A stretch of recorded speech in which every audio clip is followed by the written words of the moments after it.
So apparently Ireland has lost its damn mind.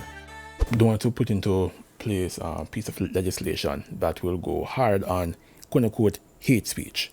Now, as you can imagine, I don't agree with hate speech. It is a nonsensical concept. But let us read and see what exactly Ireland is planning.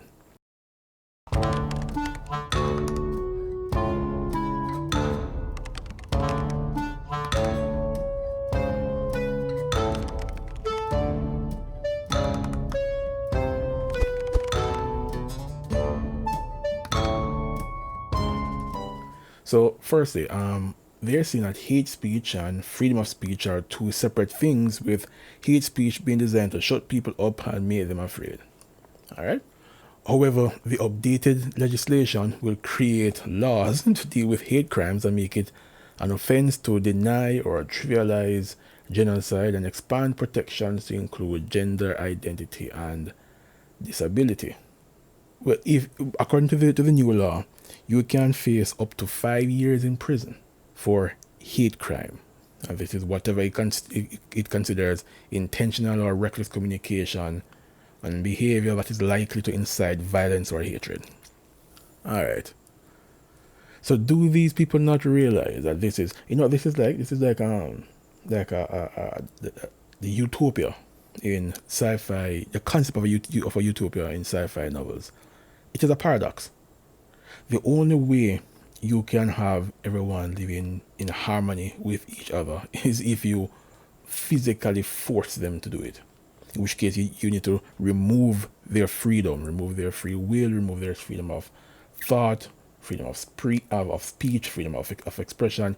You need to lock them down and treat them like machines. That is the only way you can have a society of hundreds, thousands, millions of people, and all of them living in harmony. So it is a dystopia. There is no such thing as a utopia. These hate speech laws are something similar, because they're saying that hate speech is designed to shut people up and make them afraid. Well, these laws are designed to shut people up and make them afraid. But these laws are enforcing the very same type of behavior it claims to be against. Look at this part here. It says that victims of hate crime victims of hate crimes are targeted due to prejudice against their age, ability, ethnicity, religion, nationality, what they are sexually attracted to, or gender. Traditionally, religious people are, let's use their word there, they are prejudiced against others based on their sexual attraction. Okay. And they're saying this is now evil and wrong. It has some very weird implications when it comes to incest and necrophilia and pedophilia, but I suppose when people start to make that claim, that's when people are going to say, okay, no, it's okay to discriminate against people based on their sexual attraction. But anyway, so religious people will discriminate against their sexual attraction, all right, but you are discriminating against religious people based on their religion. So if you're going to enforce these laws on the religious people, who is going to enforce them on you? Because you are attacking them based, you are prejudiced against them based on their religion. So once again, this very same law will need to be wielded against you. It's a two-sided sword, but these people are using it as a one-sided blade. I find the very concept so intellectually dishonest and internally inconsistent that, as far as I'm concerned, it's clearly just a social instrument crafted to exert control over people.